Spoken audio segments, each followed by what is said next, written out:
In today's video, I'm going to teach you how to execute an N8N workflow in just 5 minutes with clear, easy to follow instructions. First, open your web browser and navigate to the official N8N website. This is the central hub where you'll manage all your workflows. Once the site loads, locate the sign-in option, usually prominently displayed. Enter your credentials to access your account.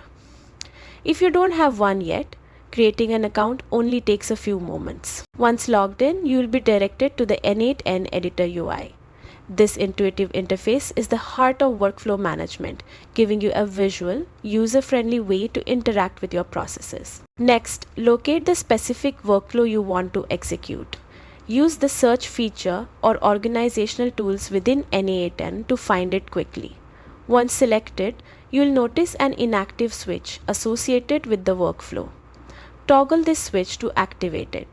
When activated, N8N will automatically execute the workflow whenever its trigger node receives input or meets other defined conditions.